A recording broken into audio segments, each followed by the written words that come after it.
Hola, hola, hola a todos.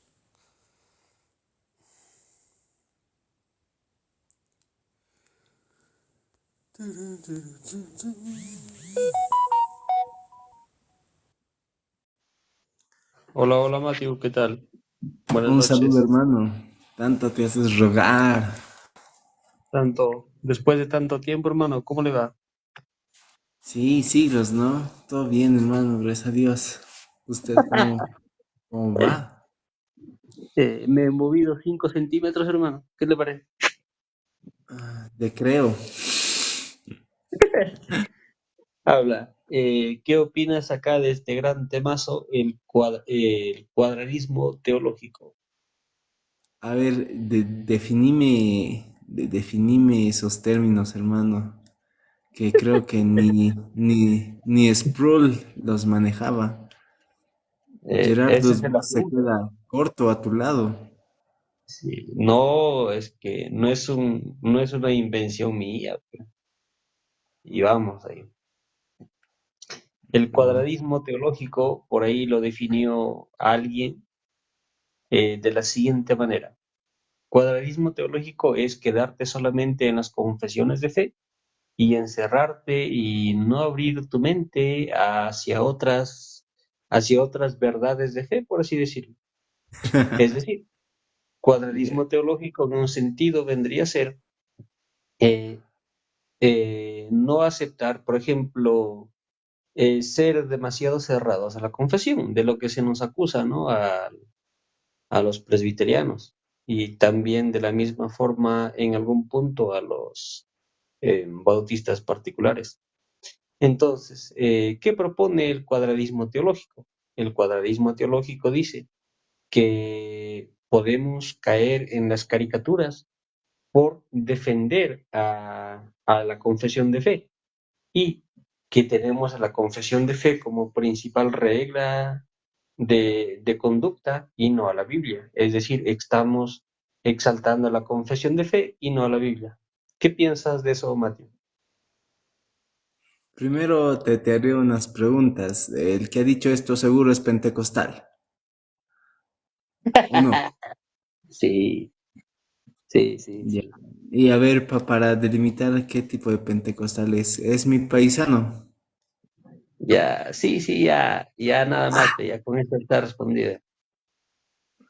Ay, ¿por qué las peores barbaridades tengo que escuchar de este señor? Bueno, encerrarse en las confesiones. Para empezar, yo creo que para que alguien nos pueda decir así, sería muy ilógico primero decir que se está aferrando al credo niceno, que por cierto dio a entender que no conoce, que solo se aferró en cierto punto al credo niceno y agarró lo que le convenía. De esta persona, pues, ¿qué se puede esperar como tal? Si el credo niceno solo lo está utilizando para a su conveniencia, ¿no? Me parece algo muy ilógico, primeramente decir eso. Como segundo punto, quisiera que sería bueno si esta persona ha leído las confesiones de fe y ver por qué no se está adhiriendo a una y en qué estaría difiriendo de las confesiones de fe. Si bien es entendible que a lo mejor no quiera ser confesional porque por la doctrina paidobautista de Westminster, tiene la Confesión de Londres y creo que no tendría excusa alguna ahí, ¿no? Y sería interesante ver por qué no se quiere adherir a esa confesión de Londres. ¿Hay algún problema además del bautismo de infantes? Eso me daría a entender esa persona, que tiene algún problema con los conceptos que dan las confesiones. Y como digo, el hecho de que no haya estudiado las confesiones y las rechace me parece algo absurdo para empezar. Y me parece aún mucho más absurdo que luego nos diga que un cuadradismo teológico, y que nos encerramos en las confesiones. ¿Y por qué podríamos encerrarnos en las confesiones? Porque gracias a estas confesiones nuestra iglesia es protegida y no se va a permitir el paso a los herejes como se permite en sus iglesias, que gracias a que son muchas veces aconfesionales han salido los Solo Jesús, los unicitarios, los pentecostales arminianos, gracias a este tipo de cosas, ¿no? Entonces, vuelvo a decir, ¿con qué cara nos va a hablar de encerrarse en confesionalidades cuando sus iglesias están totalmente desordenadas y plasmadas de herejías, las cuales han destruido sus iglesias? Y de hecho, el hecho de que hayan surgido estas sectas gracias a sus confesionalidades y gracias a su ecumenismo, porque es un ecumenismo, esas personas no quieren tener una confesión de fe y mucho menos una membresía por un ecumenismo. Y ellos te lo niegan, pero lamentablemente la realidad es esa, porque dicen que no quieren separarse de los hermanos, que va a delimitar muchas cosas, etcétera, etcétera, ¿no? Entonces, debido a esto, pues prefiero quedarme en mi pensamiento como nos levantan la caricatura, un cuadradismo teológico, a estar permitiendo en mi iglesia o en la iglesia eh, cosas antibíblicas, ¿no? Y como tal, herejías destructoras. De hecho, aquí está otra vez la importancia de la confesionalidad. Estas iglesias, al no ser confesionales, manejan muchas doctrinas. Estoy seguro que por lo menos en la iglesia de este señor, no abrazan no abrazan las doctrinas de la gracia. ¿Cómo lo podría deducir? Debido a que recientemente se ha subido un estado donde mostraba la iglesia y me he dado la molestia de volver a revisar la iglesia y pues no tiene, por lo menos hasta donde yo recuerdo, no tiene muy buenas referencias en cuanto a teología, ya que creen que la salvación se pierde, si no me equivoco, igual creen en un ministerio de pastoras mujeres, si no me equivoco. Y pues bueno, todo esto se debe a su confesionalidad, primeramente. Y es muy hipócrita querer llamarnos de pensamiento cuadrado cuando su iglesia, gracias a que no tienen este pensamiento, lamentablemente cree barbaridad y media.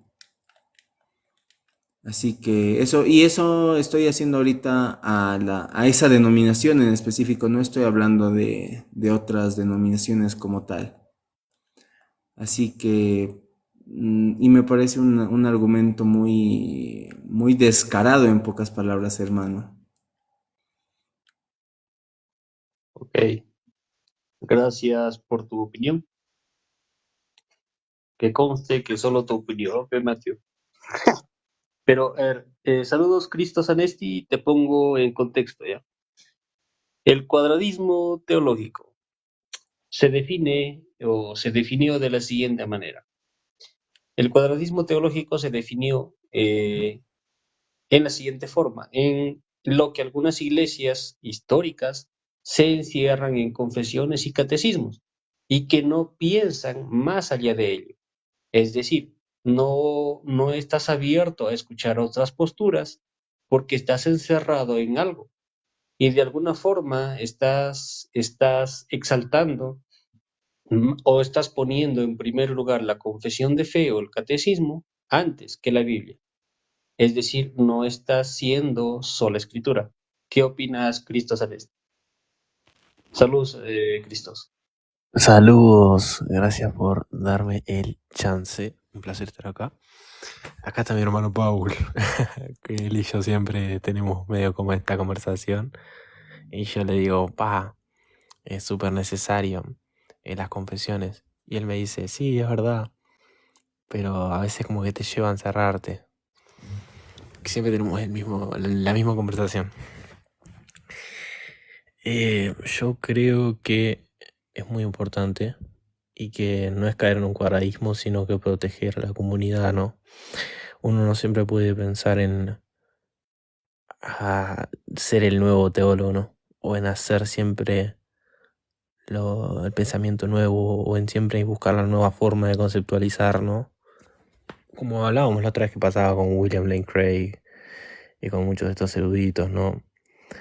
También pasa mucho con el loco este de 101 Soteriology y algunos académicos. Entonces, claro, muchas veces la gente que rechaza las confesiones, ¿no? Terminan siempre buscando tener la super nueva idea, la super nueva innovación. Y terminan enseñando herejías, ¿no? O enseñanzas nuevas que son bastante similares o tienen atisbos de enseñanzas heréticas del pasado. Como, yo que sé, monotelismo, algunos enseñan la eterna subordinación del Hijo, cosas así que son raras, ¿no? O formas de enseñarlo, la Trinidad, que son cuasi heréticas o nuevas. Entonces, claro, para uno en la vida personal, uno puede hacer un poco de teología especulativa, ¿no? Puertas adentro, porque tampoco hay que ser un fanático de las confesiones. Pero en el ministerio público siempre es bueno subordinarse, ¿no? Y someterse a los pastores y a las confesiones.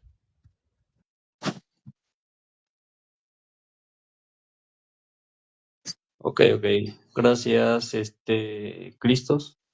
Y John Félix, ¿tienes alguna opinión acerca de lo expuesto? Saludos, Nilsson, saludos, bendiciones, saludos para tus invitados. Saludos.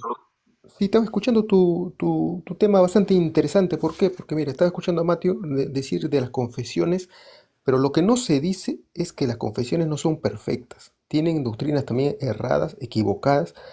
Y el problema es cuando tú te aferras a una confesión o a una religión más que nada también. Igual, el creyente sabe de las doctrinas erradas que hay ahí o de las opiniones erradas o de los temas cerrados y el creyente no se pronuncia. Para mí, personalmente digo, quien dice yo estoy en esta confesión y no dice, para mí en esta confesión sus errores son uno o dos o tres, para mí está idolatrando una confesión. O sea, sí se puede uno unir a una confesión, pero ya de decir, yo me uno a esta confesión y esta confesión no tiene nada de fallas, está correcta, para mí, honestamente, es idolatrar una confesión. Eso no es dable. Inclusive cuando uno se dice, yo soy evangélico pentecostal, evangélico bautista, evangélico lo que sea, o presbiteriano, o lo que sea, también uno tiene que decir soy, pero discrepo con uno, con dos, con tres puntos. El que lo dice, eso, para mí eso es normal. O sea, unirse así, pero discrepando con ciertos puntos es normal. Pero el problema es que se idolatra la religión o se idolatra la confesión. Y eso es incorrecto. Eso es incorrecto. Eso para mí es idolatrar. Uno no puede decir que todas las confesiones son perfectas. Puede rescatar lo positivo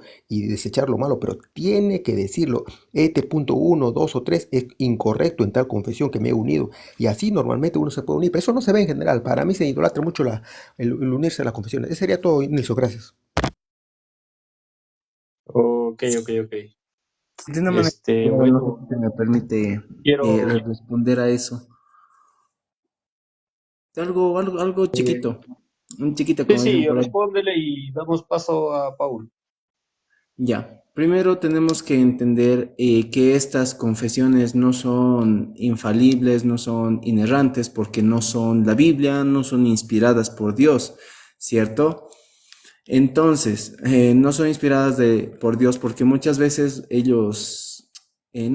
muchos sacan el argumento como dijo aquí nuestro estimado John Félix, que hacemos ver una confesión infalible y nosotros no reconocemos eso, solo reconocemos a la Biblia como infalible. Ahora, pero ¿por qué nosotros queremos aferrarnos a una confesión? Porque esta confesión va a delimitar muchas cosas y como he dicho, es como un escudo protector que va a evitar que las iglesias, estoy hablando más de una confesionalidad entre iglesias, que a las iglesias lleguen herejías, ¿no? Hay una... no, eso muy, muy brevemente, y creo que no es algo que decimos por primera vez, sino que siempre que se habla de confesiones decimos eso, pero Y no es idolatrar. Ahora, yo comparto, por ejemplo, todo lo que está en Westminster y no por eso la estoy idolatrando. Yo creo que está correcto, pero por eso no digo que es palabra de Dios, y mucho menos, ¿no? Así que eso nomás que quería aclarar, querido hermano.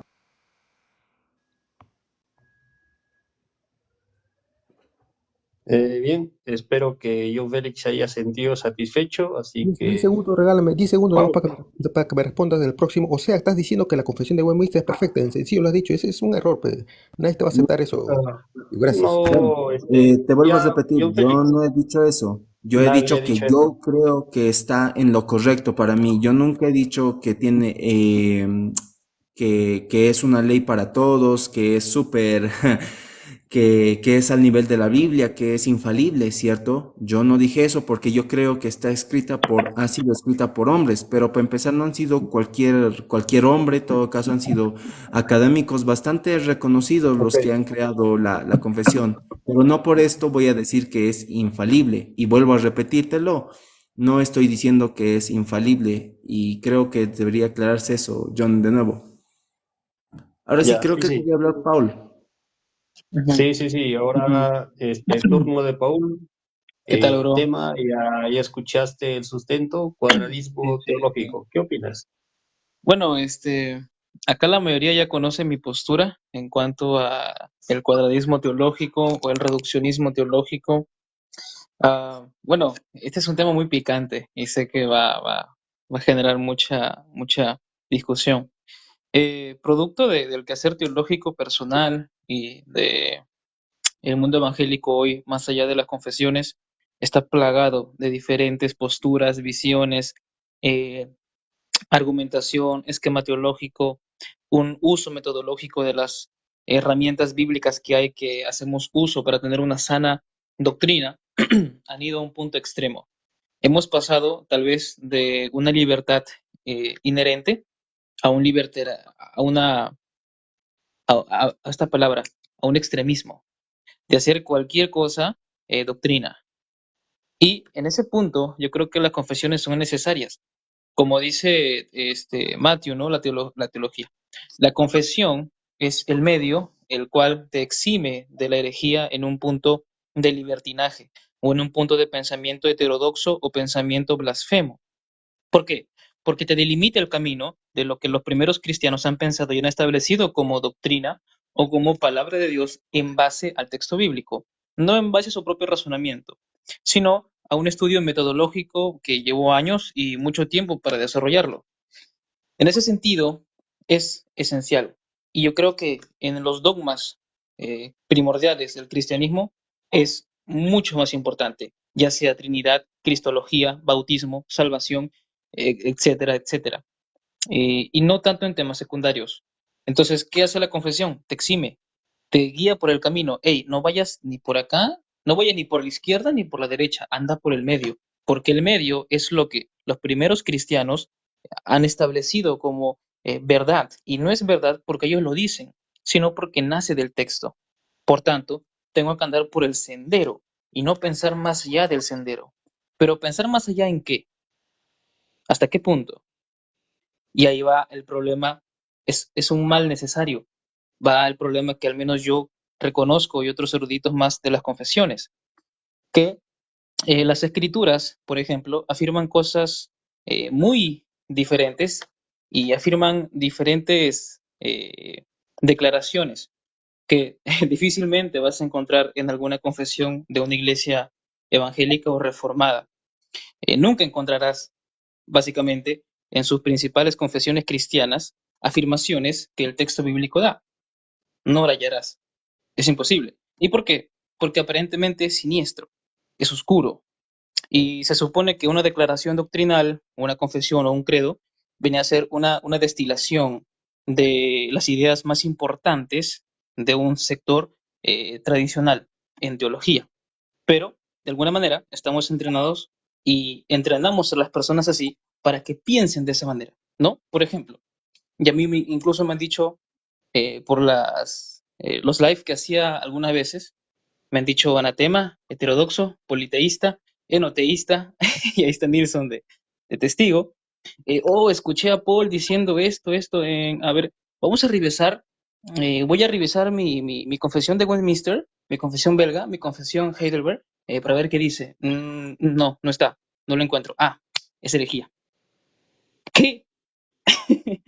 Eso no es pensamiento bíblico, eso no es pensamiento crítico, eso es cuadradismo teológico, eso es fundamentalismo bíblico. Lo que ha dañado lamentablemente hoy a muchos cristianos en diferentes contextos. Y hemos entrenado a las personas a pensar de esa manera. Tratamos de pasar la teología bíblica por el filtro de la confesión o de lo que pensó un cristiano del siglo XVI. Pero ¿por qué no ponemos en nuestras mentes a un erudito antiguo? ¿Por qué no pensamos como un hebreo antiguo pensaba con respecto a sus escrituras? Y ojo, que el Antiguo Testamento tiene confesiones de fe. El Shema es un clásico, pero el Shema no te limita a un pensamiento reductivo, sino te limita a adorar a un único Dios en relación a otros Elohims. Entonces la configuración del filtro está ahí estable y no se puede quitar. Y si se quita, por tanto, es herejía. ¿Pero es herejía en quién? ¿Para qué? ¿Por qué es herejía? ¿Niega la Trinidad? ¿Derrumba doctrinas esenciales? ¿Hace algo que nunca en su vida han logrado? Y viene un erudito en lenguas semíticas y te dice, campeón, no es así. ¿Hasta qué punto? Ahí está el deber. No produzcamos de la confesión, y hablo en general, no estoy acusando a nadie, no produzcamos de la confesión o de la tradición teológica al nivel de las escrituras. Tienen un propósito, tienen un fin, tienen un camino, se dieron por algo y se dieron para algo. Evitar doctrinas heréticas que destruyan el cristianismo.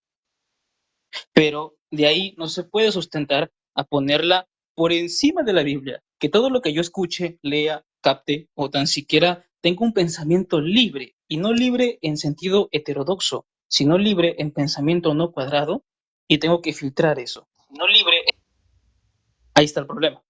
Cuando filtro el texto bíblico por la confesión de mi preferencia, ya no hago teología bíblica, hago teología filtrada, filtrada por el pensamiento de algún siglo que se estableció como algo base.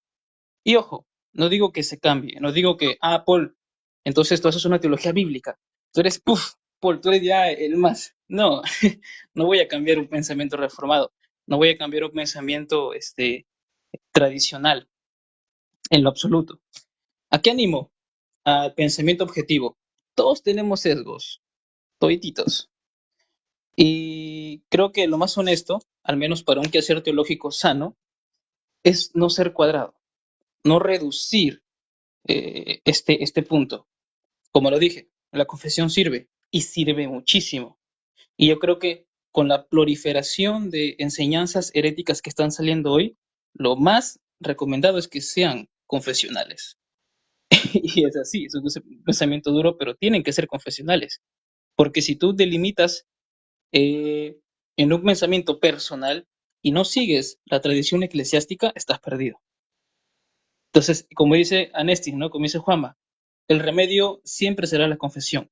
¿Qué confiesas? Ojo, no es lo que creemos, porque agrupas a los otros, es lo que se enseña.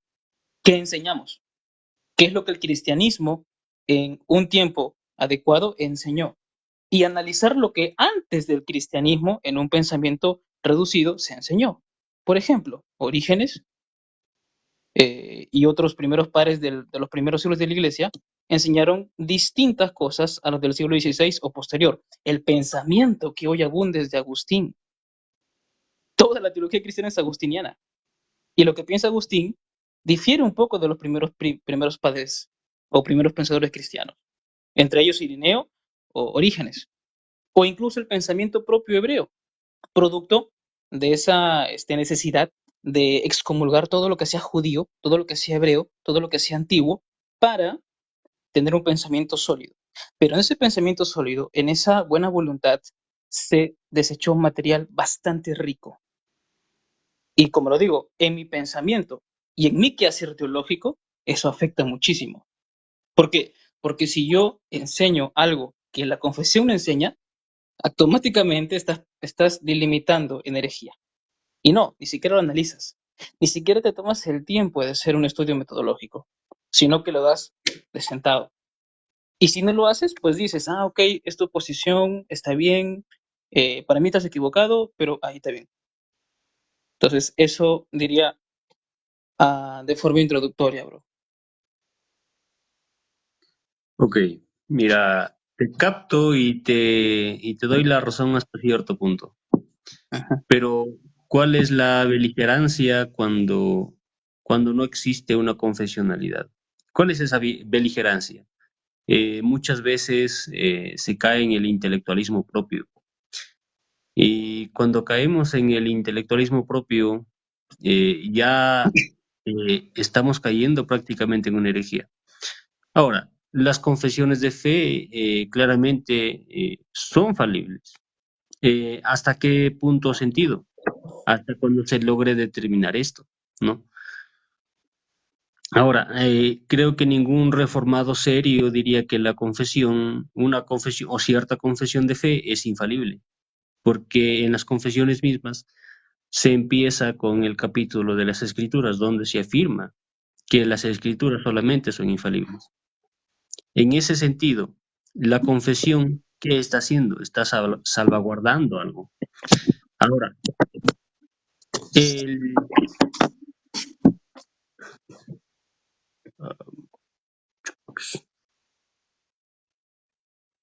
el cuadradismo, por decirlo así, o encerrarse en una confesión de fe, tiene, eh, digamos, sus pros y sus contras para algunas personas, ¿no? No para todos. Ahora, ¿por qué es importante? ¿No? ¿Por qué es importante?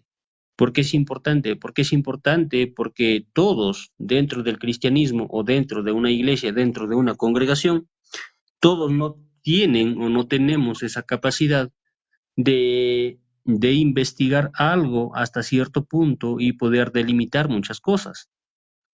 Cada integrante de cierta iglesia somos distintos en sí. Entonces, la confesión de fe es necesario en ese punto y en ese sentido. ¿Para qué? Para salvaguardar la integridad de la iglesia. Y con esto, ¿qué estamos afirmando? Estoy hablando dentro de la iglesia. Estamos afirmando un Señor, una fe, un bautismo. ¿Por qué? Porque estamos salvaguardando una verdad de fe. Pero nosotros no afirmamos que la verdad dicha en la confesión de fe sea una verdad totalmente infalible, porque solamente es infalible la Biblia, ¿no? Eso es lo que afirmamos nosotros. Ahora, caer en un exclusivismo sí es cuadradismo teológico. ¿Y a qué voy con un exclusivismo? Por ejemplo,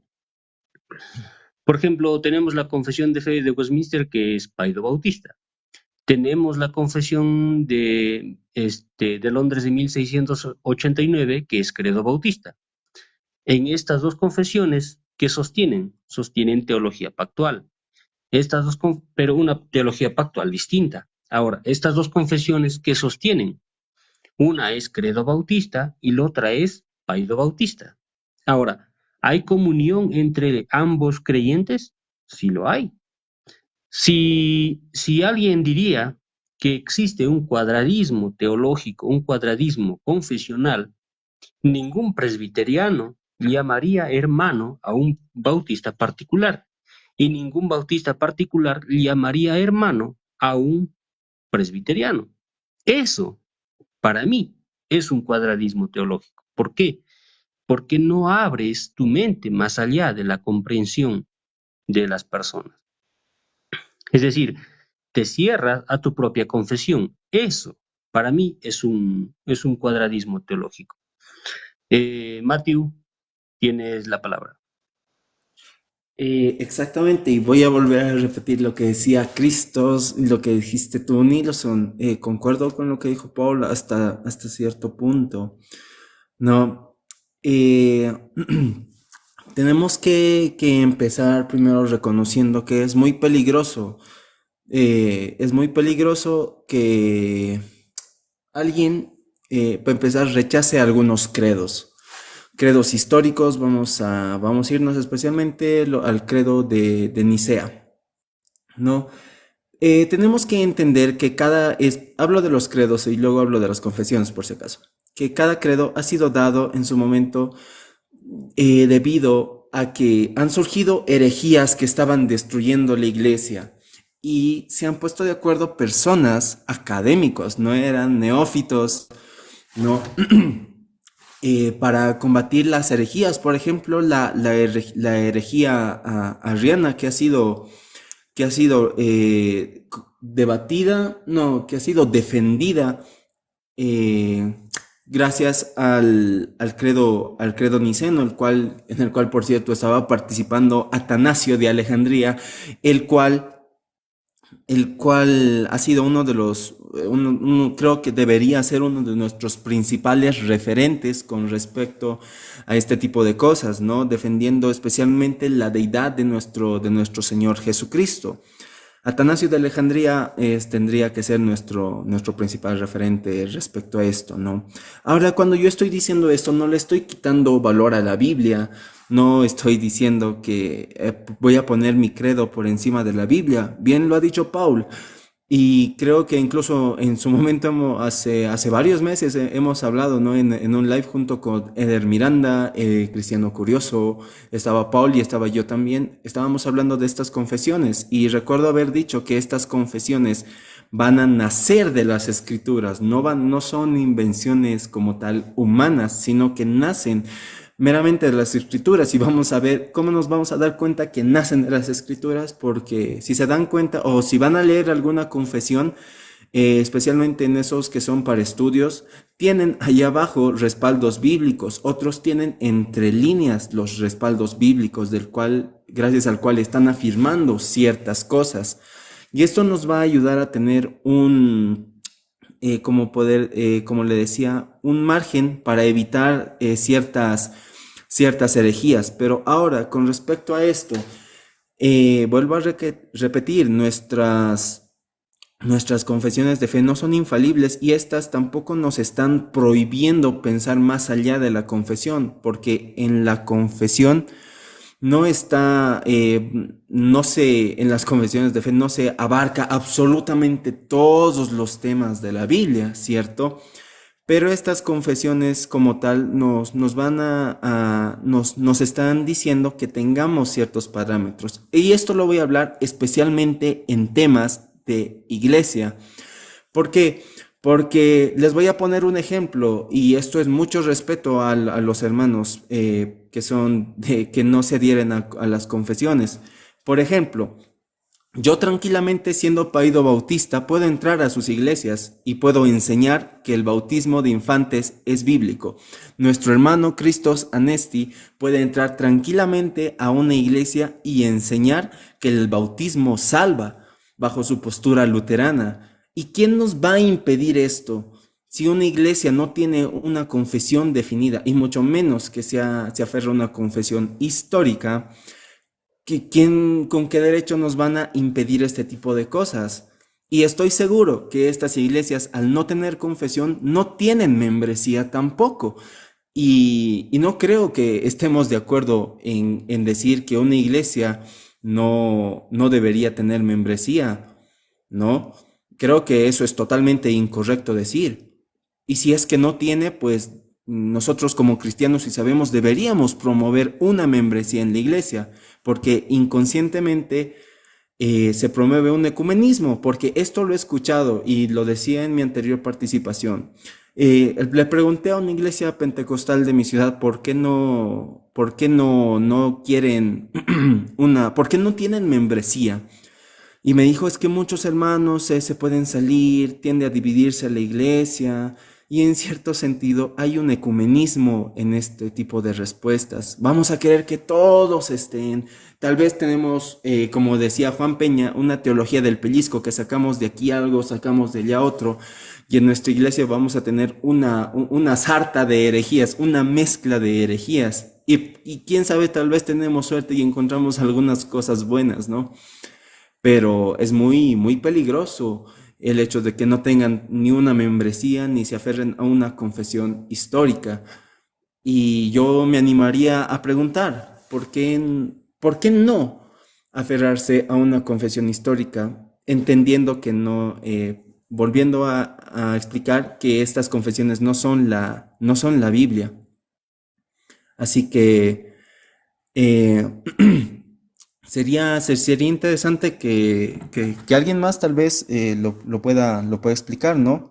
Paul, por ejemplo, es molinista, si no me equivoco, ¿no? Y si hubiese una iglesia imagínense que hay una confesión molinista, imaginémonos, supongamos, yo siendo de una postura calvinista no podría ser miembro de esa iglesia. ¿Por qué? Porque ellos enseñan otra postura en ese sentido, ¿no ve? Así que, y vuelvo a repetir y con esto termino, estas confesiones nos van a ayudar a delimitar, nos van a ayudar a proteger la iglesia. Y estoy hablando ahora a nivel de iglesia, no a nivel como tal personal. A nivel de iglesia nos van a ayudar a proteger la integridad de las personas que muchos pueden, integridad intelectual de las personas que por cierto muchos son nuevos en la fe y estas confesiones les van a ayudar, les van a dar un pequeño empujoncito y ellos a través de la Biblia van a ver si realmente están de acuerdo o no, y si no están de acuerdo, pueden cambiarse a otra iglesia.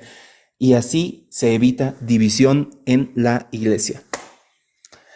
Es su hermano Nilsson. Ok. Vas, Paul. Paul, tu turno. Sí. Eh, Mira, sí, efectivamente, lo que dijo Matthew es verdad.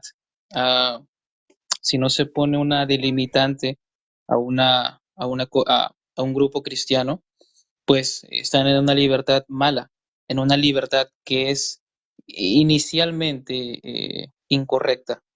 Y precisamente, como él dijo, ¿no?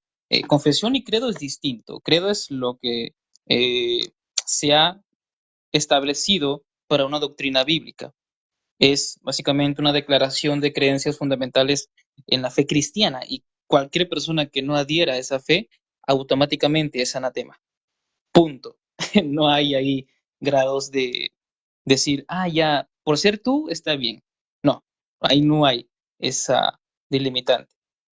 Ahora, la confesión básicamente es, en el contexto eclesial, la fe personal, la fe de un cierto grupo de individuos que pertenecen a una denominación, a un pensamiento, a una tradición cristiana. Ambos son importantes, ambos marcan el camino adecuado para seguir y para no cometer herejías que ya se han cometido anteriormente. Pero, como dijo él, ¿no? Como dijo Matthew, las confesiones no van a ponerse al nivel del texto bíblico. Y lo que dice Matthew es correcto, pero acá está el problema, que lo que dice Matthew es teoría. ¿Cómo que teoría, Paul? Claro, porque en el momento en que tú llevas a la práctica no es así. Tú necesariamente tienes que pasar lo que escuchas como algo nuevo y filtrar por tu confesión. O sea, esta aclaración que hizo Matthew es correcta, pero está en papeles, no en práctica. Es igual que estos manes de los católicos romanos.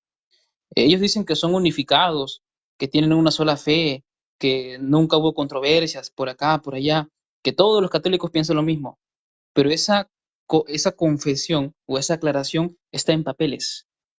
Cuando tú te vas a la práctica y vas y le preguntas a una monjita, a una abuelita de 50 años que fue católica toda su vida, y le preguntas la diferencia entre latría y dulia, te va a decir, ¿qué? Ahí está el punto. Matthew es un hermano preparadísimo, es muy inteligente. Yo he hablado muchas veces con él, es un capo. Y lo que Matthew dice, lo hace. Pero ¿qué pasa cuando no? ¿Qué pasa cuando me toco con personas que no piensan como Matthew, a pesar que lo que Matthew dice es correcto? Y en vez de hacer eso, hacen lo contrario.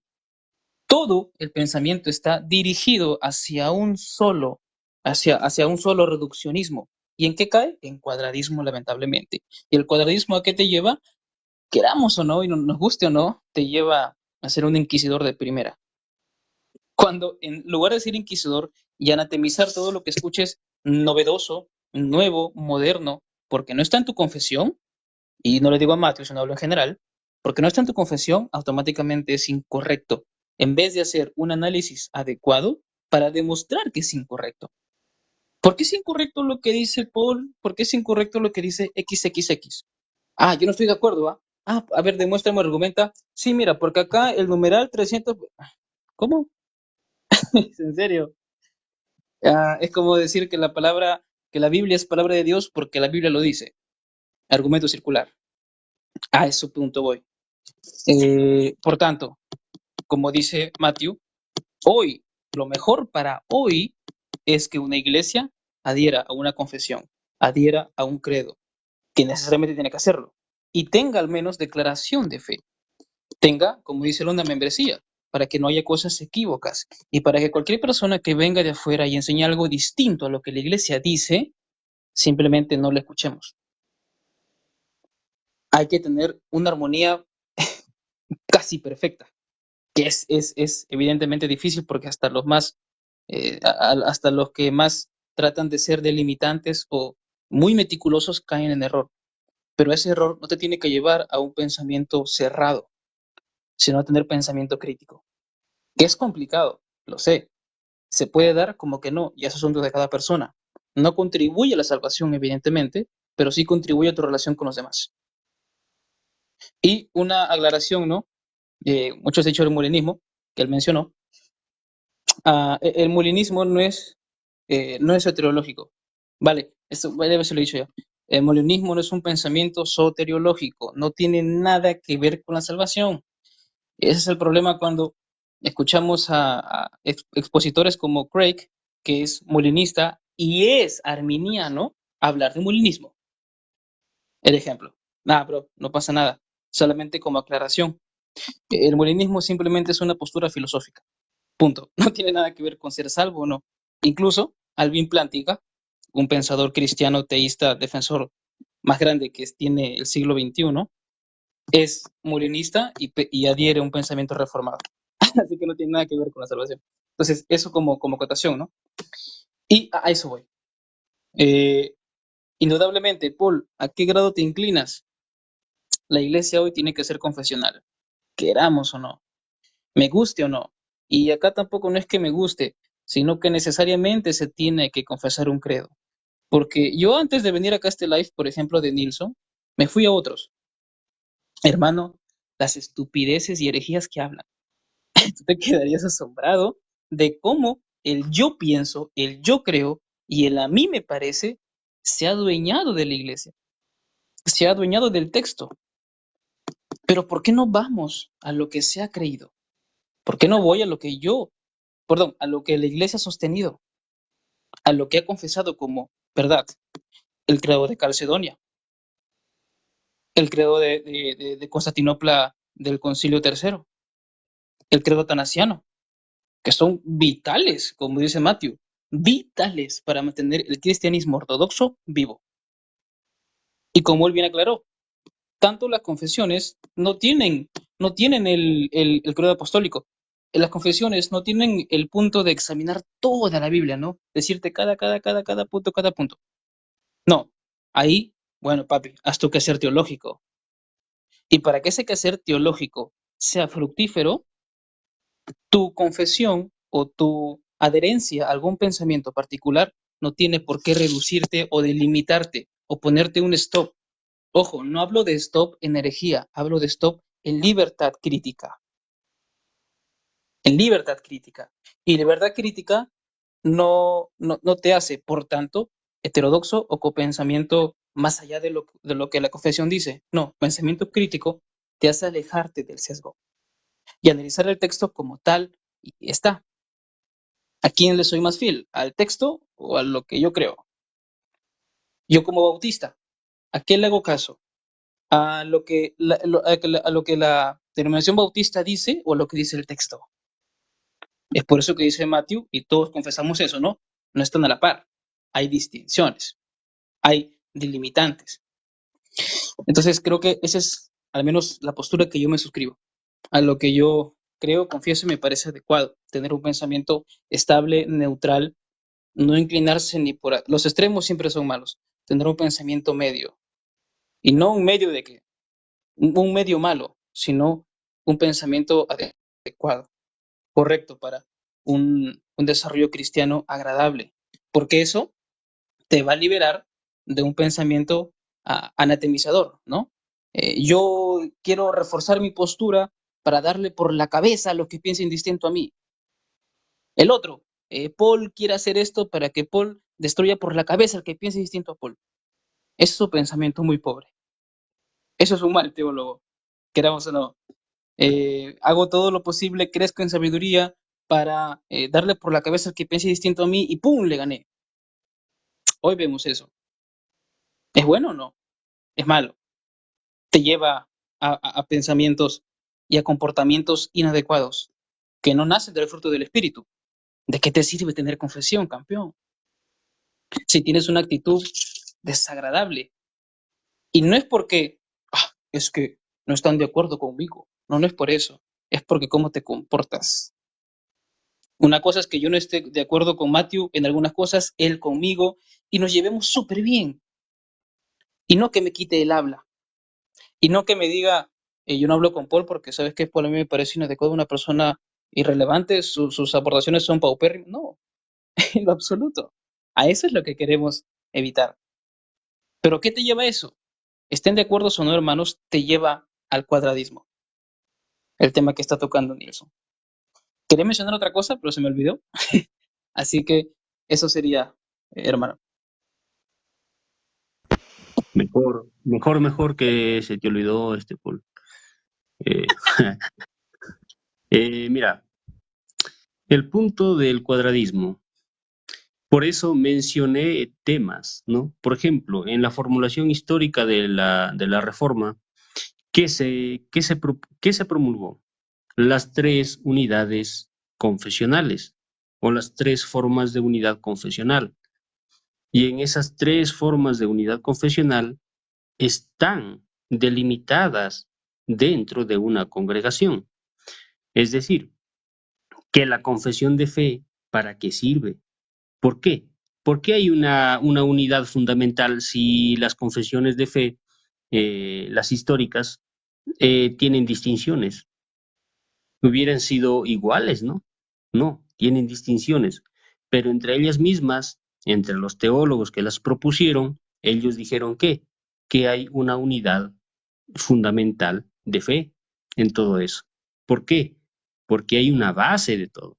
Ahora, cuando yo digo un cuadradismo, es encerrarse en una confesión de fe. Y eso no hacen los confesionales. Por eso puse el ejemplo mismo de un bautista particular con un presbiteriano. Por ejemplo, y lo vuelvo a repetir, un presbiteriano sustenta el paido bautismo y un bautista particular sustenta el credo bautismo. Es eso. Un chiquitito de 20 segundos. Bro, un chiquito. Sí, ahorita que acabas de decir eso. Excelente comentario. Las confesiones no son malas. Ok, las confesiones no son malas, no son anatemas, no son innecesarias, son muy necesarias. ¿Qué es lo malo? El pensamiento cuadrado. ¿Qué es lo que hace a la confesión mala? La persona que lo establece. O, en otras palabras, la persona que lo predica. Si tu comportamiento es inadecuado con respecto a tu confesión, no hace a la confesión mala, te hace mal a ti y te hace un pésimo teólogo o estudiante bíblico. Ese es el asunto. La confesión y el credo mucho menos son malos, en lo absoluto, son bienes, son necesidad eclesial. ¿Qué es lo que a la confesión la vuelve mala? No la misma confesión, sino cómo tú la haces uso y cómo tú mueves ese pensamiento y te encierras en un solo estatus. Te haces estático, te haces inamovible. Y cualquier persona que te quiera hacer una introspección, no lo vas a poder, porque automáticamente estás, en comillas, programado para pensar de X manera correspondiente a X tema. Eso sería, bro. Eso chiquito. Ok. Después, Eso vendría. eso vendría a ser como un cerramiento, ¿no? Pero no se da eso, porque hay casos de, creo que de presbiterianos que se han vuelto bautistas particulares y al revés. Entonces, no hay tanto un cuadradismo teológico en el pensamiento, ¿sí? Ahora, te tengo una pregunta, Paul. El credo niceno, ¿qué se estableció en el credo niceno?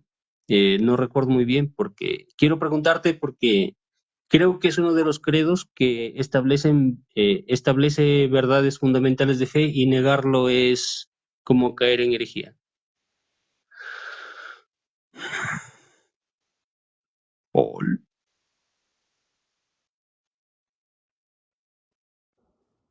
¿Qué me Paul. preguntaste? Disculpa, hermano. ¿Qué me preguntaste? Ah, negar el credo niceno, ¿estás cayendo en un grave error al negar algo del credo niceno? Ah, poniendo el credo niceno como lo que es una confesión que llevó básicamente una aclaración en la persona de Cristo, negarla Ujú. sí, evidentemente te lleva al error. Es como, es automático. Automáticamente eres anatema. Y ahí yo soy muy estricto.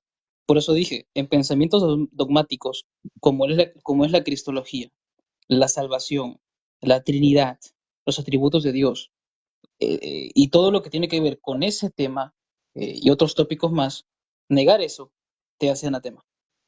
Por más que Ujú. yo tenga una postura personal de las confesiones, no me exime eso de decir cosas y agregar cosas. Es como el texto o una explicación del Dios Trinitario. Si tú agregas o quitas o tuerces algo que ya se estableció, destruyes todo. Y en el caso del credo niceno, que es una buena base, que afirma básicamente la plenitud de Cristo en divinidad, en relación con el Padre, aplica el Espíritu Santo o la Trinidad, negarlo sí trae muchos problemas, muchos, yo diré demasiados. Ok, Un gracias. corto, corto, Nilsson, permíteme. Bueno, sí, le voy a dar la razón a Paul, le voy a dar el punto a él en esta participación. Y aclarar, ¿no? Entonces, que si vamos a aferrarnos también a un credo niceno, pues también tenemos que... Nilsson, no sé si lo tienes por ahí, el credo niceno, el último párrafo que habla del bautismo. No lo tengo, hermano. Ya, No el sé, búscalo solo y bautismo después para das perdón de pecados. También tenemos que estar de acuerdo en esto, ¿cierto? Y eso lo afirma el credo niceno. Entonces, pues bueno, hay que decirle a un amén a esta afirmación de creemos en un solo bautismo para el perdón de los pecados. Eso nomás, y por si acaso esto lo estoy aclarando porque no solamente el credo niceno se ha enfocado tal vez en defender lo que era la divinidad de Cristo. Tenía también unos puntos más, y este es el punto al que quería tocar, que si nos vamos a aferrar al credo niceno, pues también tendríamos que primero conocer qué es lo que decía el credo niceno en su totalidad y también abrazarlo, ¿no? Eso, y sería muy, para mí, y lo digo con todo respeto y no sé qué piensan los demás, sería muy inconsistente para mí decir agarro solo las primeras 2 líneas del credo niceno y las demás voy a poner en duda su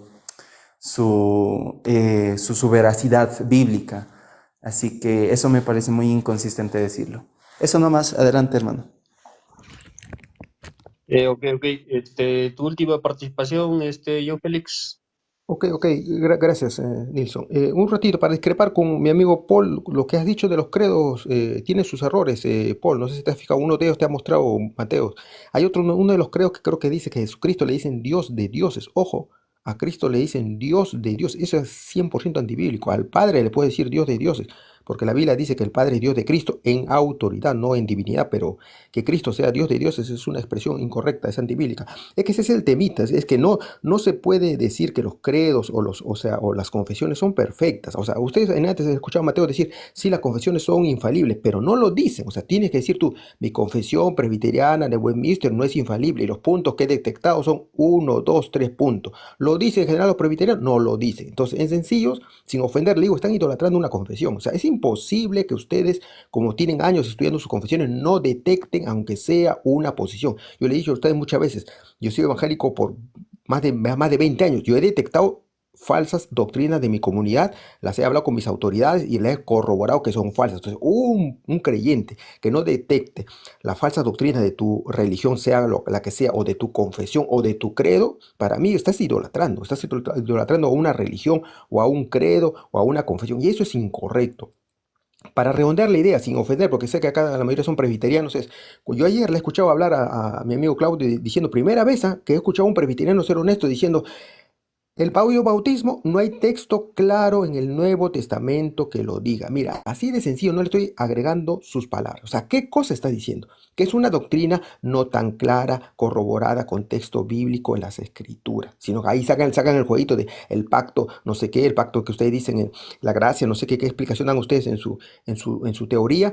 Entonces, en sencillo, uno lo toma a la ligera, pero ¿qué estás abriendo la puerta? O sea, estás diciendo tú que a cualquier hermano puede sacar cualquier doctrina así no tenga un respaldo claro de las escrituras. Ahora, mi pregunta es, ¿muchos presbiterianos se dan cuenta de eso? Por supuesto que sí. No hay que ser mentiroso, por supuesto que sí. Y la pregunta, ¿y por qué no protesta? O sea, ¿por qué no dicen, sí, yo discrepo con esta doctrina? ¿Por qué no lo dicen? Porque se está idolatrando una confesión. Y por eso Pablo decía desde tiempos bíblicos, uno decía, yo soy de Pablo, yo soy de Apolos, y ahí Pablo les enseñaba que no se debe decir así, ¿ves? No se debe decir así, yo soy de Cristo y punto. Igualmente, uno puede decir, yo soy tal confesión. Yo soy tal confesión, pero discrepo con este punto. Yo soy de tal credo, pero discrepo con este punto. Yo soy de tal religión evangélica, pentecostal, bautista, pero discrepo. Así en su totalidad es correcto expresarse, pero eso no se ve, no se ve. Entonces, acá yo veo que es bueno, en parte mía le digo, es bueno decir eso. Yo estoy en tal confesión, pero discrepo en estos puntos. Así completo la frase, para mí es normal, es correcto y es sano que un creyente se exprese, pero no pasa eso, no pasa eso. Uno se mete en la confesión,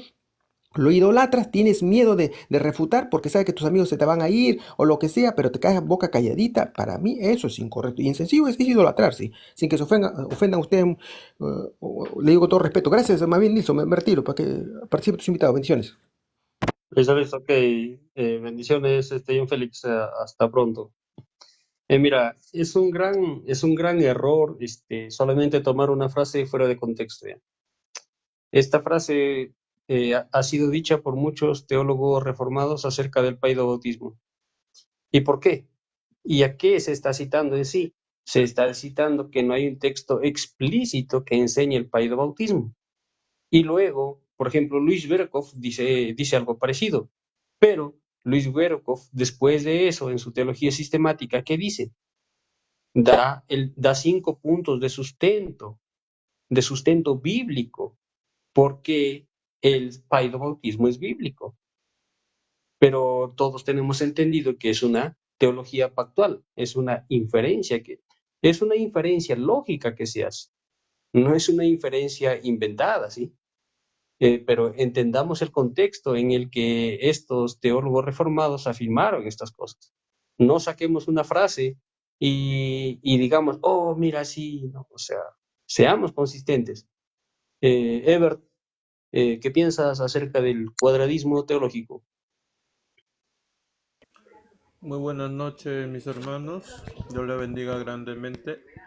Bueno, es un tema interesante, ¿no? Del tema del cuadrismo teológico, que lamentablemente a veces, incluyendo nosotros, ponemos mucho énfasis a las confesiones de fe, a la cual no digo que sean malas, porque yo soy confesionalista en 1689. No significa que yo voy a poner a la par o por decir encima de la palabra de Dios, ¿no? Entonces es como los católicos romanos, que para ellos las Sagradas Escrituras no es suficiente, entonces ponen a la par su magisterio y su tradición, ¿no? Entonces, a ese punto no queremos llegar mucho a ese extremismo. Ahora, lo que yo también quisiera yo agregar es el otro lado. Si en caso de nosotros que somos reformados, a veces llegamos a un cuadradismo de poner las confesiones por encima de la palabra, pues también tenemos que ver lo que se llama el soloísmo bíblico o el biblicismo. El decir, yo y mi Biblia y yo, o incluso dice, no, yo y mi Biblia y nada más. Y es ahí donde surgen ciertas posturas que históricamente, sin darse cuenta estos biblicistas, históricamente ya habían sido condenadas como herejía. Cuando caen en ese biblicismo, en ese soloísmo bíblico, cualquiera puede dar una interpretación totalmente distinta, incluso de un mismo pasaje bíblico que nosotros los confesionalistas, los reformados, sabemos. Y eso es lamentable. Ya ustedes conocen a ciertas personas que son extremadamente biblicistas. Por más que se les explique utilizando la hermenéutica, por más que se le enseña la exégesis, estas personas biblicistas también caen en ese cuadrismo teológico, por así decirlo.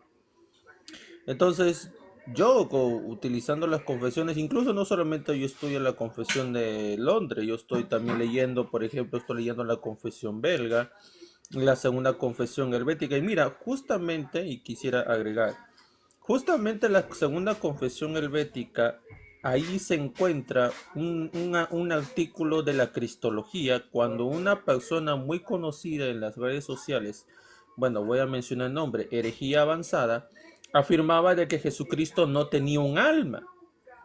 Entonces ahí caía en la herejía del apolinarismo y el de Eunomio, la herejía de estos herejes que afirman que Jesús no tenía un alma, no tenía razón. Pues la segunda confesión helvética afirma y cree que Jesucristo también tiene un alma racional. Entonces, no hay que llegar, digamos, el hecho de que yo digo que yo soy de presbiteriano y solamente la Westminster y no utilizo otras confesiones, también caemos en ese cuadrismo. Es bueno estudiar otras confesiones de fe para poder entender sobre temas importantes para el cristiano, ¿no? Lo que es la cristología, lo que es la Trinidad, lo que es la salvación. Pero tampoco, como ustedes mencionan, ¿no? O sea, no llegar a ese punto de tener un mismo estatus que la Biblia. Pero también en el otro extremo, de decir solamente la Biblia y nada más, es ahí donde cae en ese soloísmo bíblico. Ahora, ustedes mencionaron el credo niceno. Ahorita yo tengo el credo niceno. Que yo sepa, el credo apostólico habla sobre el perdón de los pecados. No se sabe cuál es el punto, si es el tema con respecto al bautismo, pero el credo niceno más bien se habla con respecto a la postura de la persona de Cristo en respecto a la herejía del arrianismo, ¿no? No tiene nada que ver con Sí. respecto al bautismo. Creo que Es, el credo es, apostólico habla con respecto al perdón de los pecados, ¿no? El credo apostólico, algo así. creo que es precisamente el credo niceno constantinopolitano, habla ya casi al final. Al Exactamente. final dice, y en la iglesia, que es una santa, católica y apostólica, confieso que hay un solo bautismo para perdón de los pecados. Creo que a la parte final. Y precisamente, ¿no? Decía Matthew, no hay que agarrar lo que a mí me conviene, pero creo que se le pasó algo. Sabrá Matthew que en los primeros siglos de la iglesia, que reinaba la iglesia católica, con un pensamiento apostólico, que posteriormente se culminaría en la sede de Roma. Por tanto, la iglesia católica confiesa un bautismo para pecados. ¿Quiénes no la confiesan? Los protestantes, porque el perdón de pecados nace en Cristo, no en un bautismo por agua. Así que no es que yo agarre lo que yo quiero o que el cristiano o el protestante agarre lo que a él le parece. No, porque aplicamos falible al credo. Y el hecho de que se confiese de esta manera no lo vuelve automáticamente verdad, porque recordemos el trasfondo. A pesar que lo confesamos cristianos ortodoxos, hoy el trasfondo es católico. Y católico hasta la sede de Roma, que hasta hoy lo dicen en eventos litúrgicos y lo citan. Es por eso que se habla de un bautismo para perdón de pecados, porque ellos hasta hoy creen eso, lo que nos diferencia a nosotros de no confesar tal cosa. ¿Eso nos hace de alguna manera arbitrarios? No, porque la verdad es esencial. Y a pesar que ellos confiesen eso, no lo vuelve verdad porque está en un credo. Lo vuelve verdad por la evidencia bíblica. ¿Y la evidencia bíblica qué apunta? Al perdón de pecados absoluto en Cristo, no en un bautismo por agua. Eso sería lo que quería mencionar. Y lo segundo, sí, efectivamente, ah, lo vuelvo a repetir, lo que estaba diciendo hace rato, es importante, es necesario. Ser meticulosos, ser cuidadosos y tener punto de vista crítico, que creo que es lo más esencial. Y como dice acá Nilsson, no caer en un cuadradismo, en un pragmatismo, en un reduccionismo de solo lo que cree mi eh, confesión es verdad. Y lo que yo escucho fuera están equivocados porque así lo dice mi confesión. No hay que creer en ese pensamiento circular. Ahí sí caemos en falacia, ya queramos o no, ¿no? Es lo que mencionaba de la Biblia. Entonces, ser cautos. Eso sería, hermano. Sí, Paul, te tengo un ejemplo y un caso. Mira, escúchame. Por ejemplo, yo en un día de estos se me da por refutar el molinismo y te menciono a ti, porque te conozco. Ahora, yo no me he estudiado el molinismo, ni me sé el molinismo. Por ahí me leí un par de párrafos y digo, con esto voy a refutar al molinismo. ¿Tú, como qué persona me verías? ¿Como una persona consecuente o como una persona inconsecuente? Me parece que en ese caso y en ese contexto, aclarando lo que dices, que no has estudiado correctamente el molinismo, inconsecuente. Ok, ¿sería varonil de mi parte tener esas acciones, esas posturas? Varonil, ¿por qué usas ese término?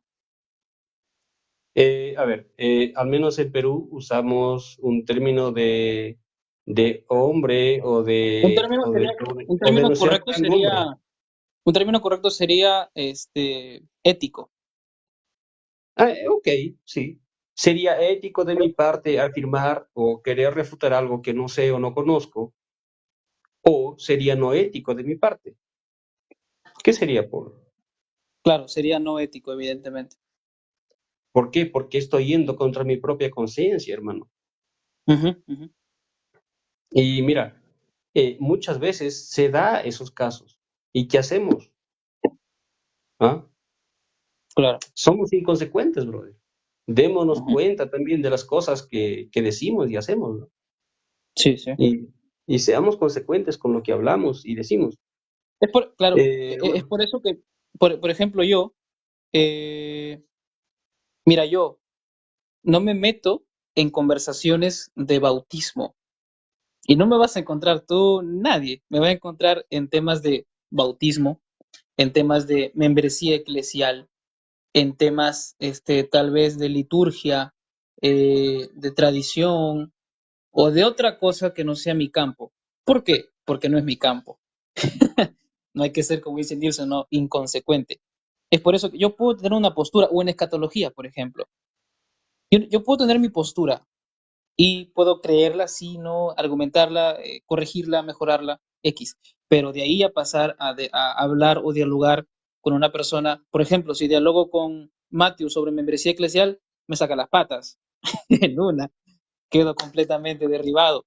¿Por qué? Porque no he hecho no he hecho un estudio metodológico.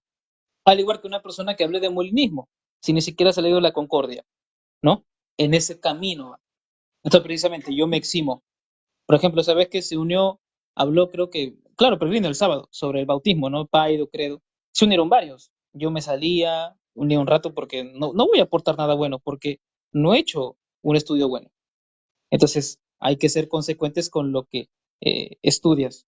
Tampoco me voy a meter a pesar de que conozco medianamente hebreo y tradición antigua hebrea, no me voy a meter a dialogar con un judío ortodoxo. Conozco mis límites. Y los límites son lo que ponen a la persona a no caer en arrogancia. Siempre teniendo en cuenta en la mente, ¿cómo se llama esto? Filipenses 2, ¿no? Filipenses 2. Hay de tener, pues, ustedes ese sentir, el cual también estuvo en Cristo. Eso sería, bro. Sí, mira, estoy totalmente de acuerdo contigo. Y eso de ser consecuentes con lo que pensamos, decimos y hacemos, debe ser de nuestro caminar diario. Porque si no somos eso, dejamos mucho que desear como personas. Es como si yo intentase refutar el postmilenialismo, si ni siquiera sé que sostiene bien el postmilenialismo. Tengo una ligera idea, pero no sé bien su sustento. No estoy siendo consecuente conmigo mismo. Estoy yendo contra mi propia conciencia y estoy haciendo un propio capricho. Bueno, Exacto. últimas palabras. ¿Querías decir algo, Paul? Y últimas palabras que se despiden. No, no, eso nomás, Porque, hermano. Darle paso al otro ya para despedirme yo ok, también, ¿no? Pero darle paso a los demás. ok. Empiezas, Matthew, luego Paul, luego Peregrino y nos vamos de live porque más tarde, sí, tengo que trabajar, pero Sí, creo que todos tenemos trabajo, hermano, y tenemos que ir a chambear. Bueno, eh, primeramente, gracias, ¿no, querido Nilsson, por este espacio? Ha sido muy interesante, la verdad. Sinceramente, yo me había subido a conversar mientras un rato, a manera de pasar el tiempo mientras jugaba a la Play y demás. Y se ha tornado más, más serio, ¿no? Bueno, una vez más, gracias. Y decir también, ¿no? Con respecto, hemos hablado también con respecto a estas confesiones. Primero, si yo voy a decir que soy confesional, yo como Matthew, yo como Mateo, voy a decir que soy confesional, tengo que saberme mi confesión. Y esto estoy seguro que incluso Paul, Peregrino, quien sea, me va a dar la razón. Si voy a decir que soy confesional, tengo que conocer mi confesión, tengo que conocer que conoce también qué cree mi iglesia como tal, en eclesiología, por qué cree en esto y demás, ¿no ve? Incluso en temas de la Santa Cena y lo que estábamos hablando de bautismos, ¿no? Que, bueno, hubiera querido en un live hablar con Paul de esta última parte del credo niceno del bautismo para perdón de pecados, que me parece interesante. Pero bueno, al menos Paul fue, como tal, en este caso fue sincero y dijo, no me voy a meter a temas de bautismos porque no lo he estudiado y la verdad, lo digo frente a todos, tienes mi respeto, Stark, en este sentido. Gracias, bro, Y, gracias. y pues bueno, volver a repetir, seamos también consecuentes con lo que decimos. Y esto voy a hacer un hincapié final al, con respecto incluso de esto del bautismo. Si no sabemos de bautismo, no sabemos de teología pactual, por favor, incluso tengamos respeto a nuestra audiencia y no nos pongamos de hablar de teología pactual, no nos pongamos a hablar del bautismo y demás cosas, ¿no? Y mucho menos tratar de refutar una postura. Incluso también vuelvo a repetir y que quede claro, para ser confesionales tenemos que conocer nuestra confesión y qué cree nuestra iglesia. Si no, vamos a ser inconsecuentes y le estamos faltando el respeto a las demás personas que están poniendo su atención y confianza en nosotros. Eso, y un saludo, Nilsson, muchas gracias por subirme una vez más. Un saludo a Ever, un saludo a Paul. Que tengan una buena noche y que Dios los bendiga. Ok, muy bien, Matthew, bendiciones, hermano, hasta luego. Eh, Paul, tus palabras de despedida. Sí, bro. No, en primer lugar, gracias por subirme, por invitarme a subir. Un buen diálogo, muy rico, buen intercambio con respeto, altura y mesura, que es lo que se quiere. Sí, precisamente, ¿no? Ser consecuentes, ser congruentes con lo que creo, ser congruentes con lo que predico. Y bueno, si defiendo algo que ni siquiera conozco el origen, que estoy defendiendo. Es por eso que no, nos marcamos delimitantes, nos marcamos límites en defender algo, dialogar algo y confrontar una idea. Como lo digo yo, en mi life tú nunca me has visto hablar de teología pactual, porque de teología pactual no conozco, bautismo no conozco, en un sentido eclesial, ¿no? De reformado, en otra tradición cristiana, hablar de escatología tampoco, membresía tampoco. Porque hay límites, hay que ser sinceros. A pesar de tener diálogos enriquecedores, si no sabes, cállate. Simple, cállate la boca, no seas arrogante, no creas aparentar más de lo que sabes. Calla y escucha, aprende y reflexiona. Ese es un método que creo que es más eficiente que nada. Cállate, escucha, aprende y reflexiona bíblicamente. Es un camino adecuado que debemos tomar cada cristiano y no poner la arrogancia por encima de lo que desconoces, porque te vuelves una persona muy, muy torpe, una persona que no piensa mucho y que básicamente tiene algo en contra de. Y saber cuándo dialogar, saber en qué momento hacerlo y tener siempre de acuerdo a dónde vamos. Ese es el pensamiento. Es por eso que yo me río mucho, y esto ya es personal, me causa mucha gracia cuando tratan cuando ha hecho live, ¿no? De Papi Heiser o de temas controversiales que no mucho les agrada. Heiser es hereje, o lo que él cree es absurdo. Dale, dale, campeón, sube y dialoguemos. Pero ¿por qué no subes? Porque no conoces. Suena arrogante, pero es lo básicamente lo que dijo Matthew. Si no sabes, no opines. La ignorancia es muy atrevida hoy. Y producto de esa atrevidez, mejor quédate callado, campeón. Y no te metas en temas que desconoces. Yo dialogo porque sé. Y si yo sé de teología pactual y tengo una postura contraria a la de Matthew, voy a dialogar con él, porque estamos hablando en pares. ¿Me entiendo? Estamos hablando en pares. Si tú quieres contraargumentar una postura que yo sostengo en cuanto a ciencias bíblicas, en cuanto a pensamiento hebreo o Trinidad, si estamos hablando en pares, sube. Si no, no. No hagas el ridículo. Ser congruentes, ser consistentes, ser cautos con lo que estamos hablando, pensando y explicando. Así que eso, hermano. Un saludo para ti, Nilson. Un abrazo, bro. Ahí siempre estamos en comunicación. Igual que el hermano Ever y Matthew, el hermano Matthew. Un abrazo para todos. Los quiero mucho. Dios los bendiga. Saludos, saludos, Paul, un abrazo y sigue adelante. Ahora, Peregrino, tus palabras de despedir. Bueno, ya se fue, mi estimado Paul, porque curiosamente, ¿no? La última pregunta, como que sentí que es una pregunta de forma indirecta hacia mi persona por lo del día sábado que yo hablé en contra de la postura del bautismo. Se sobreentiende que hay ciertos hermanos que yo los considero hermanos a pesar de nuestras diferencias, en la que supuestamente yo no tengo un conocimiento a la postura de la teología pactual bautista, ¿no?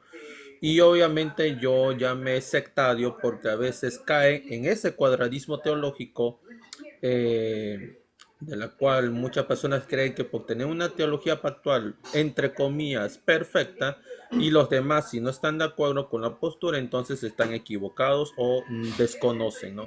Incluso a otra persona piensa que la teología de la cual yo profeso es igual al dispensacionalismo, cosa que es totalmente falso.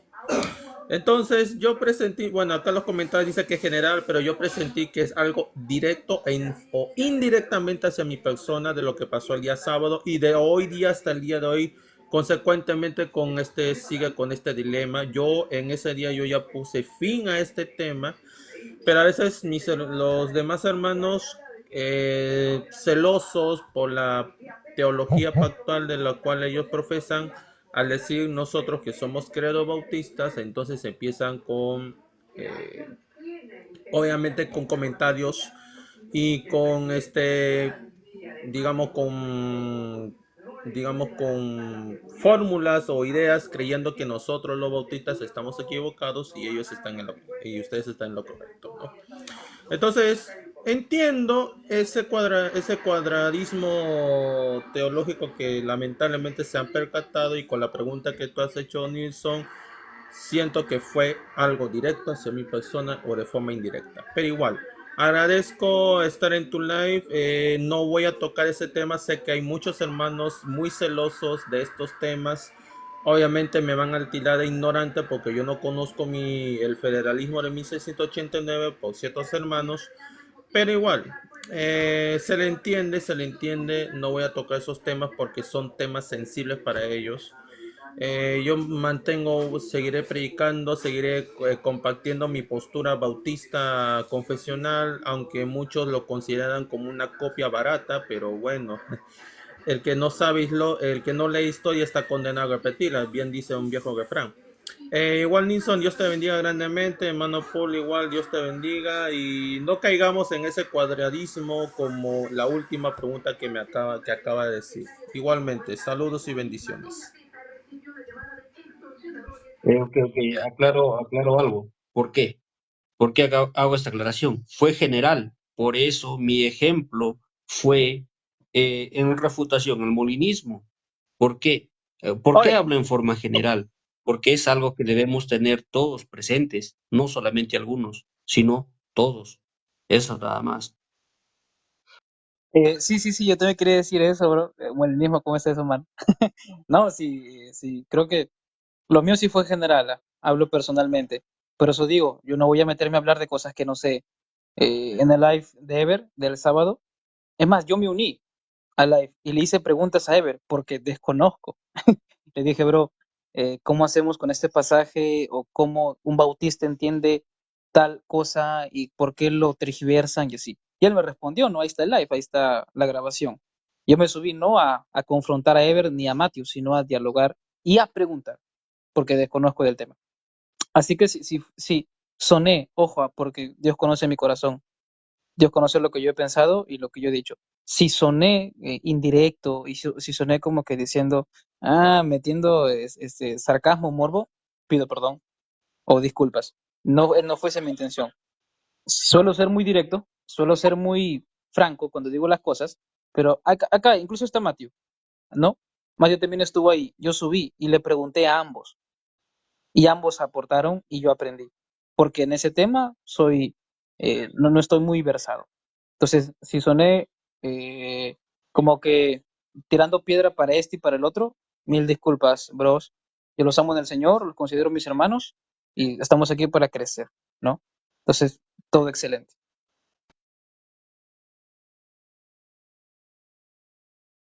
Ok, sí, fue totalmente general. Es bueno, bendiciones a todos y ya tengo que pegar el ojo, así que se cuidan, hagan el bien sin mirar a quién. Esa es una frase que le robé al doctor Paul.